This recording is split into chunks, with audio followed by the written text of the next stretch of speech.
Hello, and thank you for attending my talk today, Demystifying Mobile Security with the COVID app.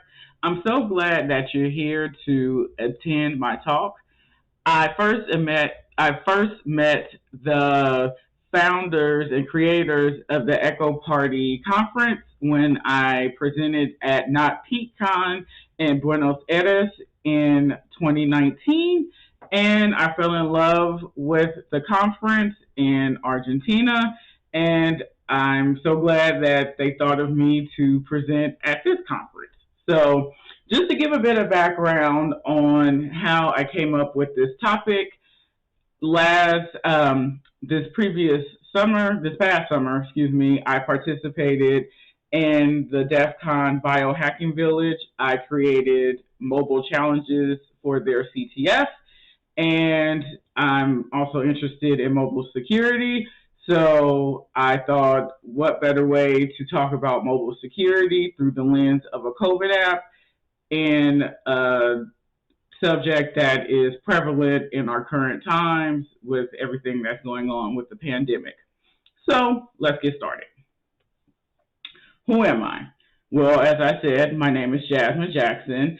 My focus is in web application security with a secondary focus in mobile security. When I'm not hacking websites or fiddling with devices, I like to play vintage video games on my RetroPie. And if you would like to reach out to me, my handle is TheFluffy007 on all social media platforms. So, the agenda for this talk will be why mobile, and we will do that by looking at threat vectors. After that, we will do an interactive portion of mobile security where we will actually reverse engineer the COVID app. Then I will discuss the results that I found from inside the COVID app, and I will conclude the talk with continue learning if you find mobile security interesting and you want to continue on in your journey. So let's continue on with threat vectors. Now, most times with mobile devices, and I'm charging my phone, so that's what this piece is here, most times people do not look at their mobile device as a mini computer, but you should think of it as a mini computer because it stores data, caches data, it does pretty much everything that a computer does. Most people, when they use their mobile device, they use it to take pictures, video, go on apps such as Instagram, TikTok, Facebook, Twitter, keep in contact with their friends, possibly check their bank account statements. And while you're doing that, you're really not thinking of, is my information being saved, or, what happens to my data? So this slide by Now Secure illustrates all the different attack vectors that can happen with mobile devices.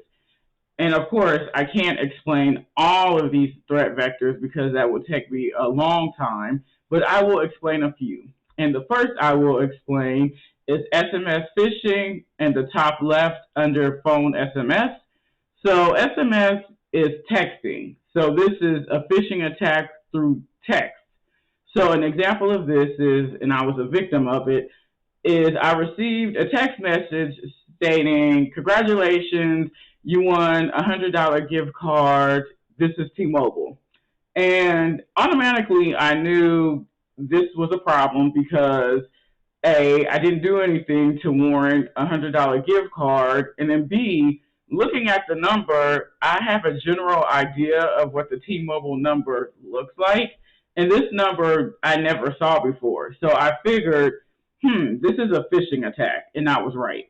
So with this type of attack, the attacker is banking on you, the victim, to be so enamored with, oh, I won a gift card, so I'm going to be so fixated on that, I'm going to click the link to redeem my reward that I'm not going to pay attention to a broken link or the number not looking kosher or right. It's just, you're just so fixated on getting the reward that is not there.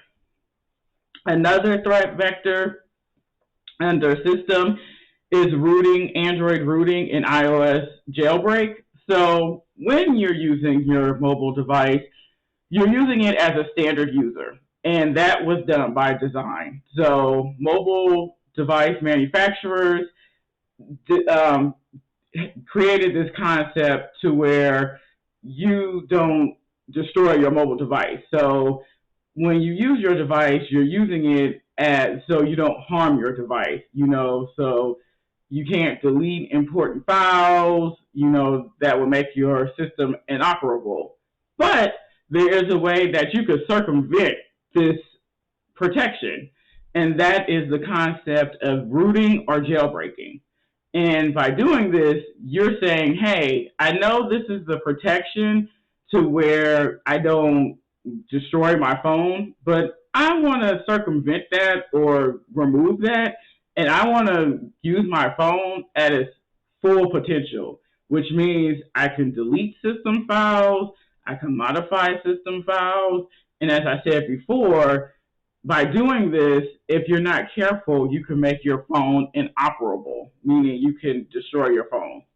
And fun fact, if your phone is under warranty and you root or jailbreak your device, you have essentially invalidated your warranty. So do not root or jailbreak your main device. If you are going to do mobile testing, get another device strictly for testing. Do not do this on your main day-to-day device. And as I said, I was only going to explain a few threat vectors. If you would like to know more, I have provided a link at the bottom of this slide from Now Secure, which describes how they came with the different sections and goes into a little bit of the different threat vectors. So this talk is only on Android. So iOS users don't come with me with pitchforks like, you must talk about Apple products.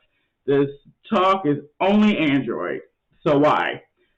Well, Android is open source and severely fragmented. So what does that mean? Mobile providers can add custom code on top of the Android operating system for specific devices. So going back to my mobile device, this is a Samsung A32. And as I said, I am with T-Mobile. So theoretically, I can have a friend who also has a Samsung A32, but they're with Verizon. And even though we have the same phone, Samsung A32, since our providers are different, T-Mobile and Verizon, our phones could be different because the providers could add custom code on top of our devices. So why is this important? Well, it can lead to interoperability issues. So as a researcher, your tingly hat should be going off, right? It should be pinging like, hey, so there's ways that even though I have the same device, but depending on different parameters, I can have the phone do different things, right? It's not uniform. So for attackers, that's good for them because it's like, hey, it's, the lay of the land. Now we have come to the second part of the presentation where it is the interactive part. So let's get to that. Okay, now we're in a virtual machine intro to Android security. And this is a virtual machine that I created that has the common Android hacking tools in one place. And this virtual machine was created on top of Ubuntu 18.04 or Bionic Beaver. So just to look at it very quickly, I added the folder dynamic analysis where we can look at the Android app while it's running. Manual analysis, looking at the app when it's not running. Penetration testing, looking at the app, looking at the web server of the app, because remember, looking at the threat vector slide from Now Secure, with apps, there are a web server portion. Programming, some of the programming languages, Python, SQLite for databases, reporting, because documentation matters. You got to have good documentation when you're looking at this. Reverse engineering, which we'll be talking about later. And I should note, inside of this virtual machine, I have insecure apps inside of the documents folder. Now, if you download the virtual machine from SourceForge, there's the organizers of Ekoparty, the Ekoparty conference, should be able to provide a link to that. It should. Now, if you download the virtual machine, your documents folder will look different from mine because I have other apps that I play with. And don't worry, the Ekoparty organizers should provide you a link on how to download this virtual machine. So, as I said, I have insecure apps inside of this virtual machine in the documents folder, and the My COVID app is in the documents folder. But first, let's look at the COVID app. So I pulled up another virtual machine that is Android emulator, and it's called Android x86. And this virtual machine is cool because with mobile security, you should theoretically have a physical device. But if you cannot have a physical device, you can use an actual emulator, and I'm using this now, Android x86, and it emulates Android device. The operating system it's using is Android, the Oreo Android operating system. It has Bluetooth, and it's, really good. And it emulates Android device, as I said. So if we click the 6 dots and we click on the My COVID icon, now, the app is really not called My COVID. I just changed the name to give a little more anonymity. And it's inside of a virtual machine, so it's thinking, sorry. I'm waiting for it to come up.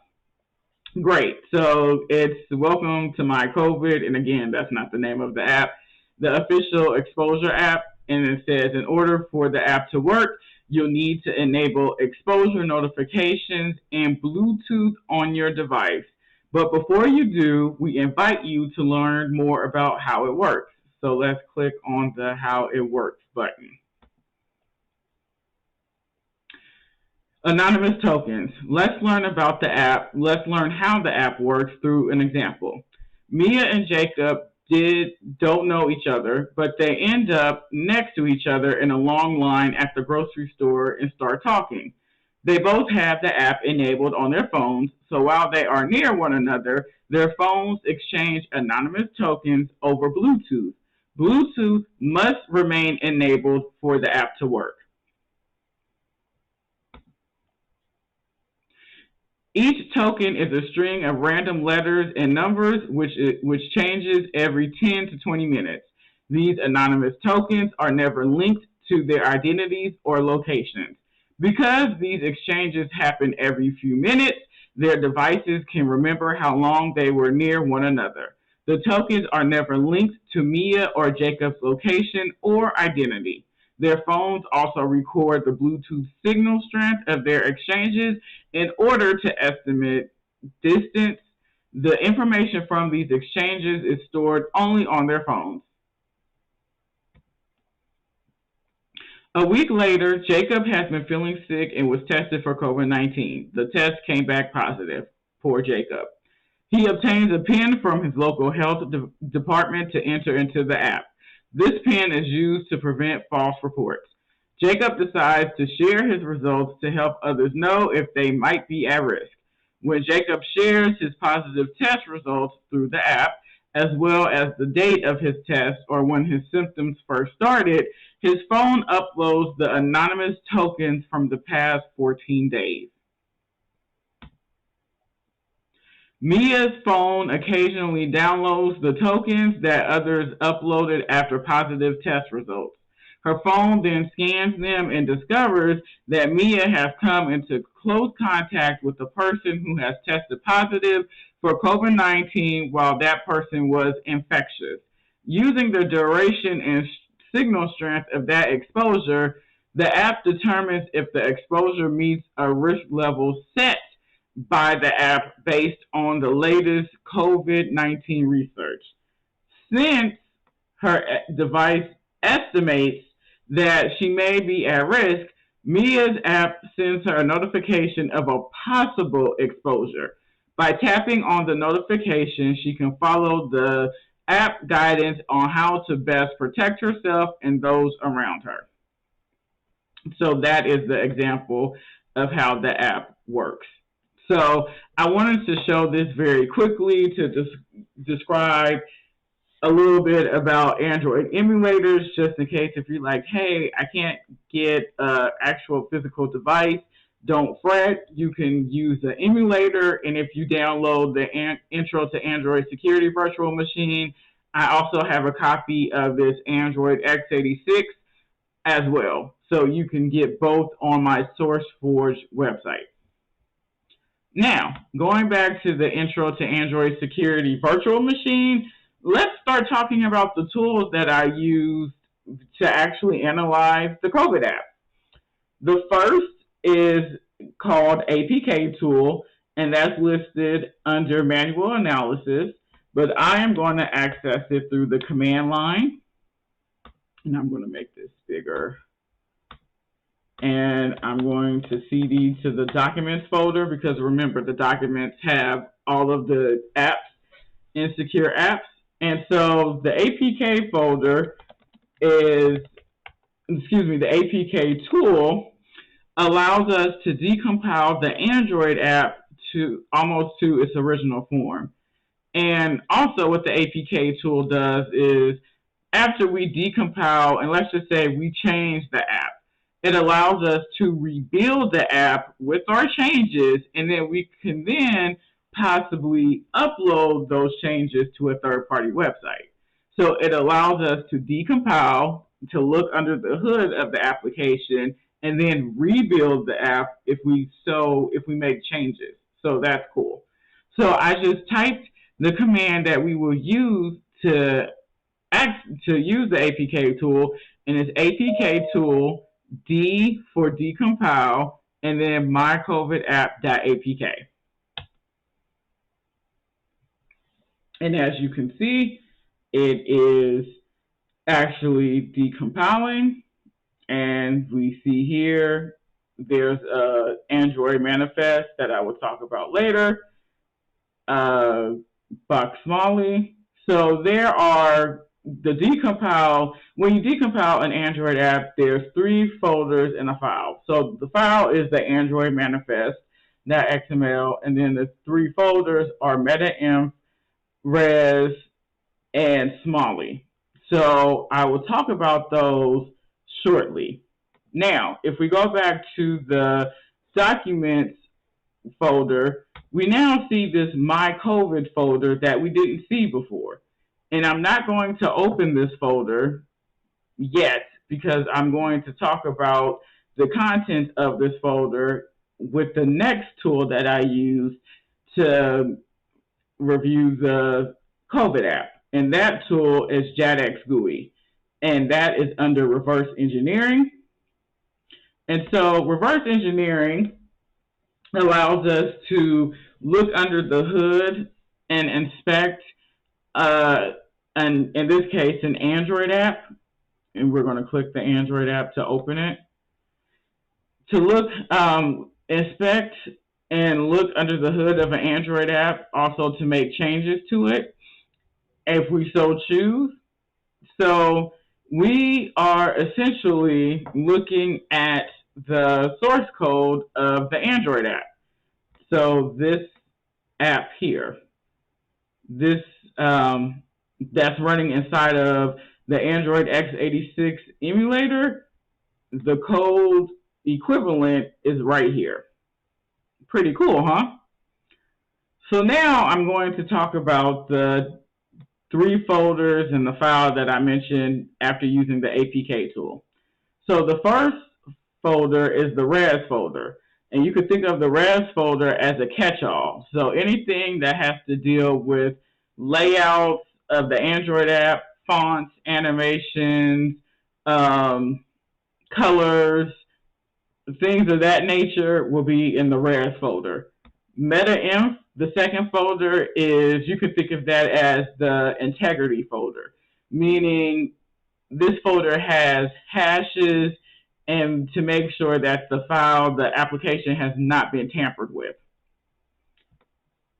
Next, I'm going to talk about the file, which is the Android manifest file. And this is the coup de grace of every Android app because you need this file. And why, you may ask? Because this file describes everything that is needed for your Android app. Examples are permissions, such as lines 4 through 9. And for this app, the permissions are Internet, Bluetooth, Wake Lock, Receive, Boot Completed, and Foreground Service. Next, it describes the different Android components. One such component is an activity, and you can think of an activity in Android as representing a screen, one screen in an Android app. And mind you, in an Android app, you can have multiple activities, but you will have one main activity. So the main activity starts on line 11, and that is the exposure notification activity. And we can tell it's the main activity because on line 13, we see the main here. Next, and we see other activities on line 17 through 23. Next, on line 26, we have a broadcast receiver. A broadcast receiver registers events or intents, and events or intents represent things that happen on the device. For an example, a sample event is when the battery's low. For my phone, that is at 15%. So the battery, my phone kicks off and says, hey, I'm at 15%. It lets the Android operating system know and says, hey, register this event of my battery's low, register the event of low battery. The Android operating system says, yep, I see it, I have it, I'm going to register the event, and then it sends it back to the device. And what happens? I get a dialog box on my phone that says low battery, need to charge your battery, or your phone is going to die in such amount of time. And then it's up to me to charge my phone. So line 26 is an example of a broadcast receiver, and we have an exposure notification broadcast receiver. Now, lines 28, 29, and 30 have specified specific actions, and exposure state updated, exposure not found, and exposure match. Now, remember during the example with Mia and Jacob, and it was like they were at the store, then Jacob started to feel sick, he took a COVID test, and then unfortunately, he had COVID-19. At that point, Mia started looking at the tokens from the last 14 days. She realized one of the tokens that was Jacob's. She was, in close proximity to that person, and they tested positive for COVID-19. So that will correspond to this exposure match here because she was exposed to someone that had COVID. So that's what that action would signify. Next, we have a service on line 33, which is another component in Android. And there are 3 services in Android. The first is a foreground service, and this is a service that a user can interact with. So an example is downloading a file, right? You can pause the download, you can cancel the download. So you as a user can interact with that on your mobile device. Second service is a background service. That's a service the user cannot interact with.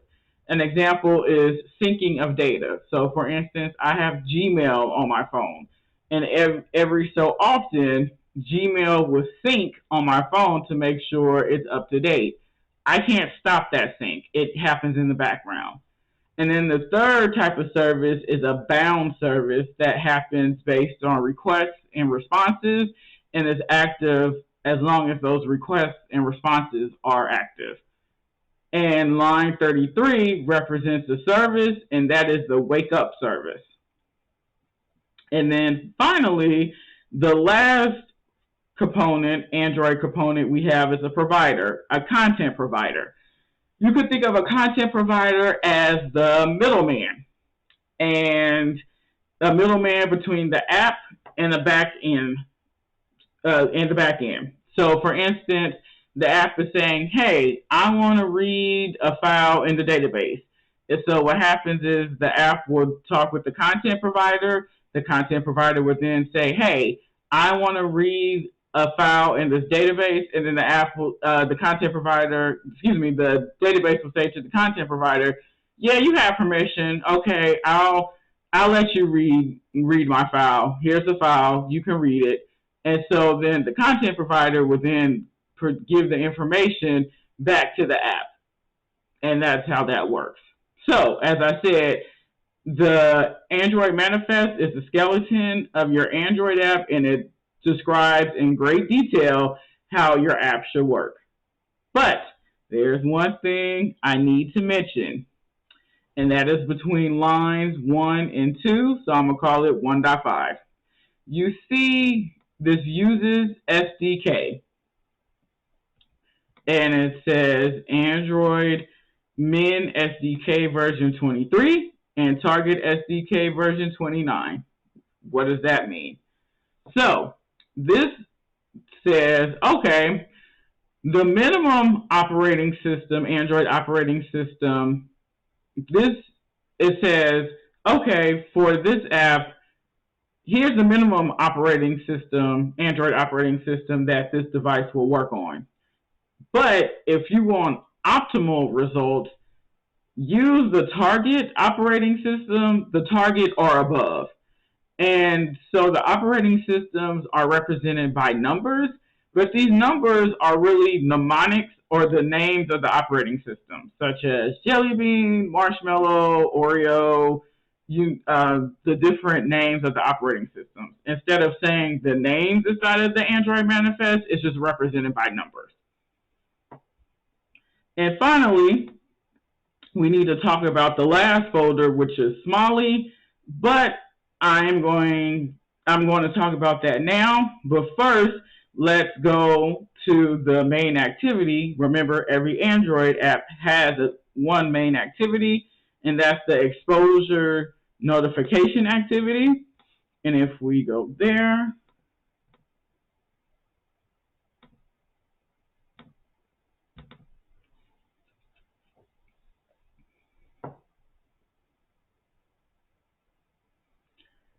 we are inside of the code, and this code is written in Java. So this is actually the code for the COVID app. And if you look at the bottom, we see this second tab that says Smalley. So if we click on that, we see something that looks kind of like Java, but it's not. So Smalley is the low-level, you can think of it as assembly language, the low-level language of the Android app. So most times you will not be dealing at the Smalley level, you will be dealing at the code level, so this level. But I wanted to mention Smalley because if you reverse engineer an app or decompile an app, the Smalley folder will be present, and I don't want you to freak out or wonder, hey, what is this for? The Smalley is just pretty much the low-level representation of your code.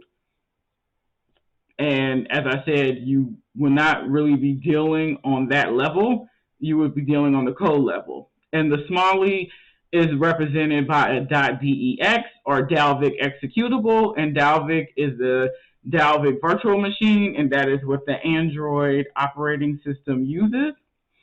So, as I said, I just wanted to mention Smiley because you will see it, but you really won't be interacting with it much.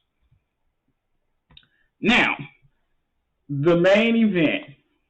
Okay, we talked about the different folders, the different tools. We reverse engineered the app. We're looking at the code. And it's like, but what did you find, Jasmine, when you looked at this app? Good question. So, what I found is, I found I was able to reverse engineer the app. But again, for Android apps, that's pretty much a gimme because that's very easy to do, as I've shown with inside this interactive example. I potentially was able to do cold tampering, and I said potentially, and I'll explain why in a little bit, and extraneous functionality. So let me explain a little bit about the potential of cold tampering. So, as I said in the beginning of this presentation during introductions, I created mobile challenges for the biohacking village for this previous DEF CON. And what I did, I changed one of the logging to say St. Elvis will never find this, and St. Elvis is a fictitious hospital. And then I put the flag. Android apps always have a main activity, and they do. Now, while this example is, trivial and it's kind of funny and things of that nature, remember, going back to the example of Mia and Jacob and the anonymous tokens, it stated that their location and their identity are not tied to their tokens. But what happens if I change the app to where the tokens do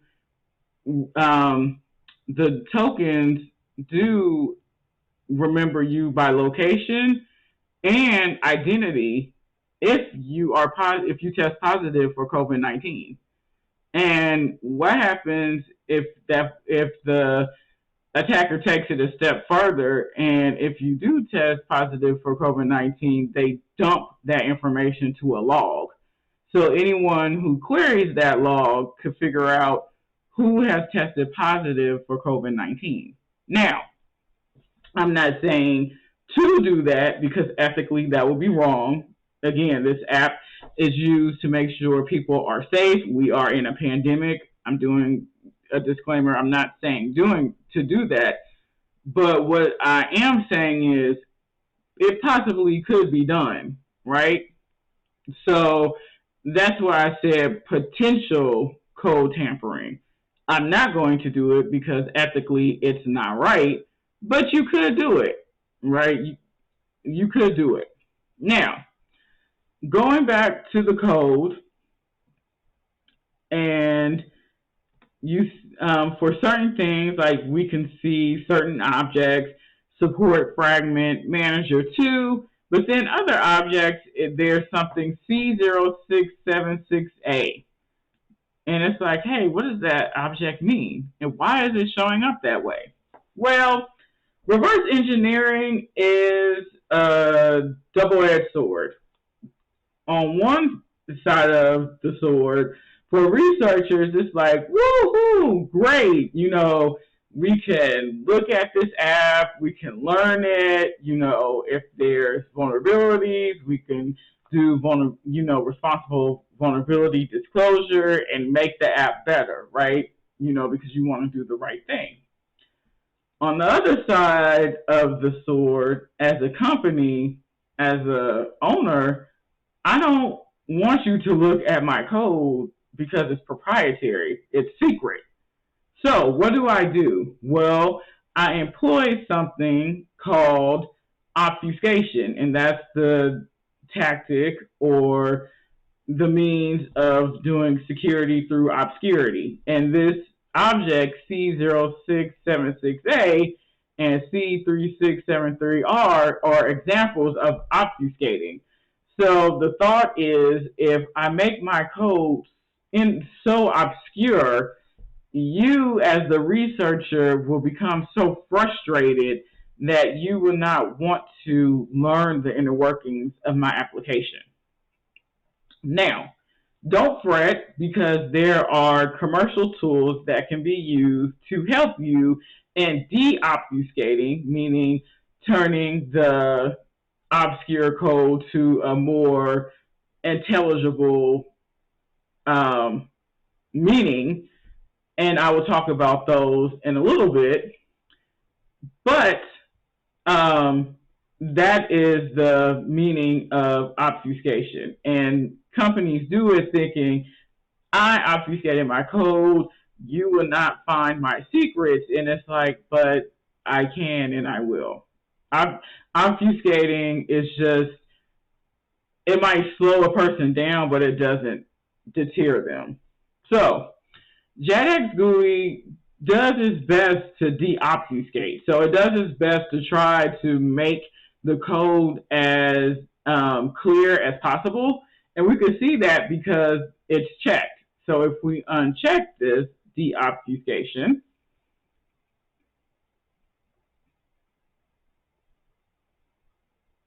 and then we look at the source code again, now we see AAA, B, C, D, AAA, E.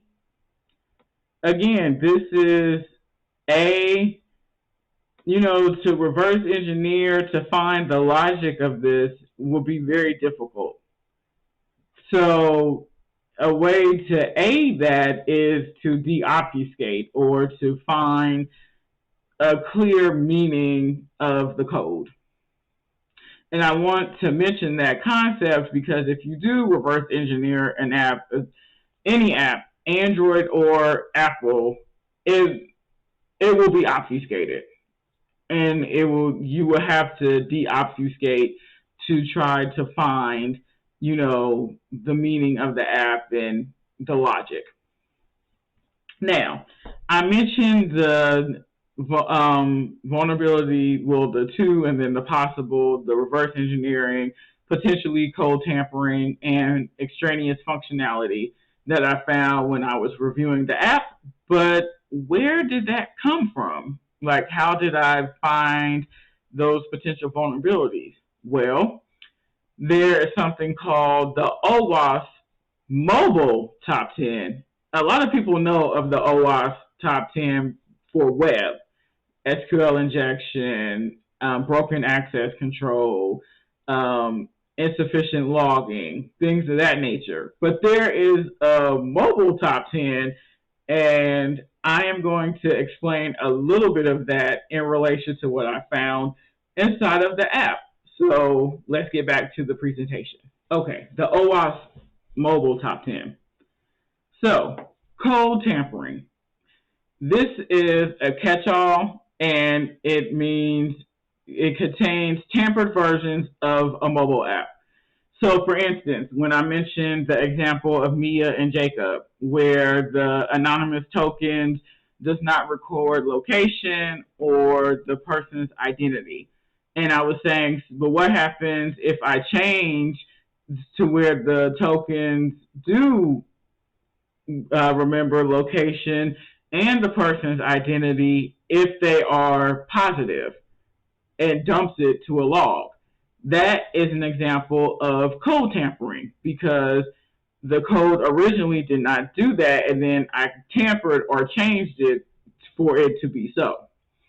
So what would happen is I would change, but that would be changed. Then you will re-sign the app, and then you will push it to a third-party app. Now, disclaimer, I'm not saying to do this, especially for this app, due to the nature of what this app is used for, to keep people safe during a pandemic. So this is an example. I'm not saying for this to be done. So let me make that disclaimer. Now, what are ways to remediate against cold tampering? Well, one way is to have the app identify any code integrity violation and react suitably to it at runtime. So what does that mean? Meaning when the app runs, if there is dangerous code, the app should not run. The app should not run that code, meaning it should move that code to a sandbox and it should not run it. Another technique is to have anti-tamper techniques, where you can have checksums, digital signatures, code hardening, and other validation methods. So for instance, let's just say my app has a checksum of ABC123, and I download the app and my checksum is DEFJKL. Well, I know whatever I downloaded is not the correct version of the app because the checksums don't match. So again, this is good to make sure if someone is using the app, they're using the correct version, because it's an easy way for someone to validate, right? And that's what you want. You want the user, the end user, or the consumer to be able to validate quickly, okay, and have confidence, okay, I'm using the correct version. Reverse engineering. And as I said, this was pretty much a gimme. Decompile to perform code analysis, and it's allowed to look under the hood, understand, inspect, and modify the code to include harmful functionality or transmit undesired advertisements. So an example of this is download Instagram from the Google Play Store and reverse engineer the app using JADX GUI, right? So what is the remediation? Not allow the app to deobfuscate the code using tools like IDA Pro, Hopper, or ProGuard.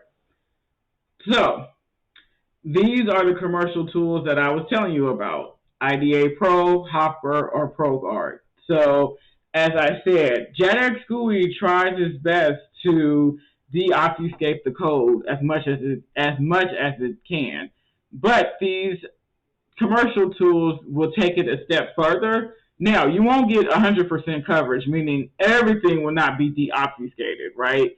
But using these commercial tools will give you a good subset of deobfuscation to where you will have a good baseline to know the lay of the land of the app. And it's actually, when looking at this remediation of not allowing the app to deobfuscate the code, I kind of shake my head or scratch my head rather, because it's like, I don't understand how you can actually have the app not use these tools. So this remediation it's kind of a cop-out. And extraneous functionality. So this is where developers leave backdoors or additional functionality in mobile apps not meant for the end user. This could be configuration files or debug pages.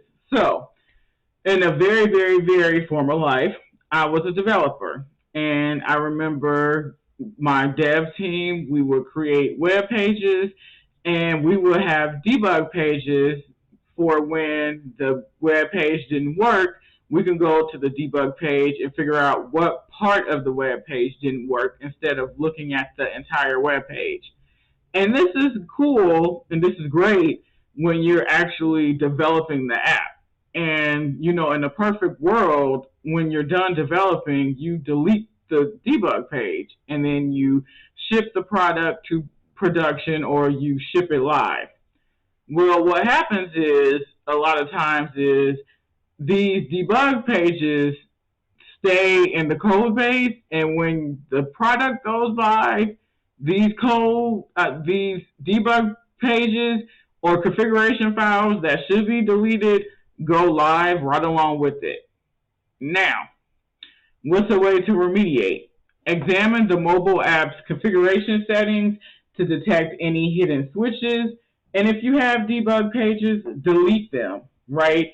Because depending on how verbose or descriptive these configuration settings or debug pages are, it can give an attacker a very good way to attack your application.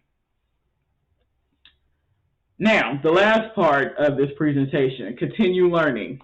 As I said, inside the Intro to Android Security Virtual Machine, I have additional apps, the Mobile Security Testing Guide, Hacking Playground is one such app, Diva, IG Learner, and Uncrackable series, and it's inside the Documents folder, as I stated. And to actually use these apps, you will push them to an emulator, such as Android x86, or to a device using the Android debug bridge. And now this is outside the scope of this presentation, but I do have a YouTube video on my YouTube channel on how to do this, how to push apps to an emulator or to a device. So check out my YouTube channel, TheFluffy007, as well if you want to learn more. And finally, additional learning. If you want to look at videos on mobile security, you can look at HackerOne. They have a mobile security playlist, which is free. That's what the F stands for. If you want to do additional challenges besides the insecure apps that I have, MobiSec has free challenges, and then Pentester Lab has paid challenges on their website, and they include new challenges, you know, pretty consistently. And I've used Pentester Lab, and I like them. The challenges build on top of each other, and it's pretty great. So that's the end of my presentation. Thank you again for coming, and I hope you learned something new about mobile security, and I hope you enjoyed the rest of the Ekoparty conference, and I can't wait to see you again. Have a good day. Bye.